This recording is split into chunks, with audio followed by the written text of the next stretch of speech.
At 11 years old, no one... Take me seriously now as a talk show host. At 11 years old, my next guest is the youngest girl ever to fly across the United States. Please welcome Victoria Van Meter.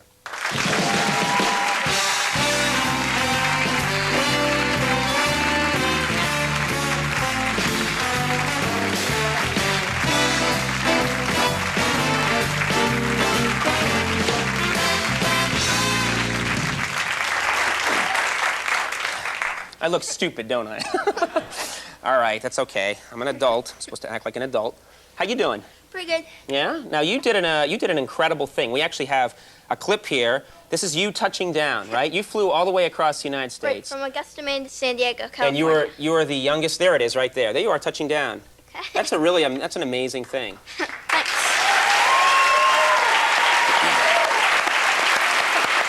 That's really incredible. Now, I mean, the most obvious question is, I can't imagine, I'm 30, I could never imagine flying a plane. I have trouble getting on commercial planes. And what you did was really amazing. Weren't you scared? Well, I was never scared. I was just, sometimes I got sick a little. Because of the turbulence, we were bouncing 200 feet at a time. But my mom got me a keychain. And... She got you a keychain? Yeah. And Well, actually, I have a whole bunch of keychains, but right. And it says "No fear" on it. Oh, really? It says "No fear"? And that helped you get through it? Well, not really. She bought it for me in San Diego because she thought it represented me. So. Could I get one of these? Because the kittens only do so much. But you made it. Now, let me just, how many miles is that? How many miles did you go? Well, it was about 2,900 nautical miles. So, 2,900 statute miles, 2,500 nautical miles. I don't know what the difference is. And I've got fudge on my face. Who do you respect more?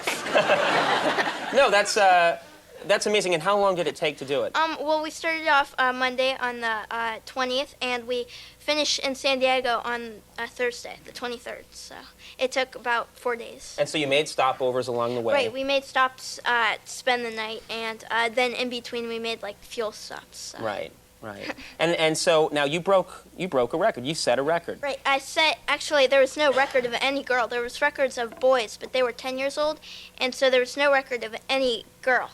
And so I set the record for the youngest female pilot, the furthest distance, and the first east to west, because all the boys went from west to east. Well, that's boys. That's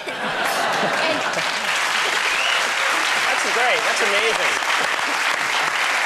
And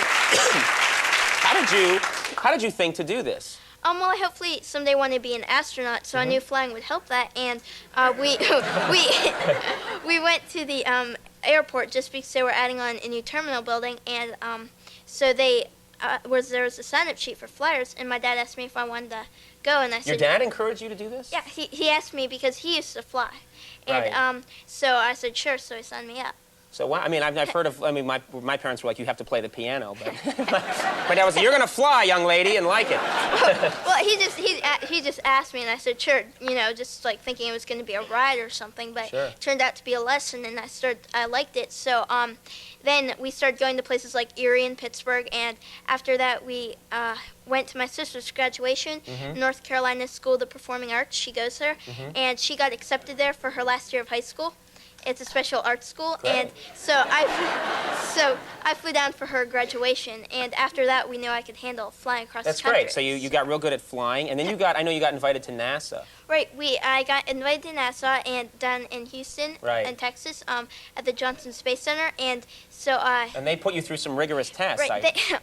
They showed me around, and they showed Stephanie Wells. She teaches the astronauts how to fly. She showed me like T-38s and a bunch of different things, and then an astronaut, Tammy Jernigan, she showed me around, and I got to fly the simulator space shuttle. They let you fly a simulator? Well, yeah, they tried to let me land it, and the first time I was really close to landing it, but I crashed it, and...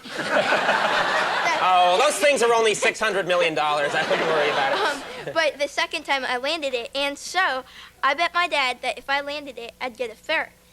And he said. And he agreed. He said, "Sure," just like Like you're never gonna do it. Yeah, and, like I'm not gonna land it because they made it out like it was like really hard. And I think once you flew across the country at the age of 11, he should have known better. Oh, you can't do that.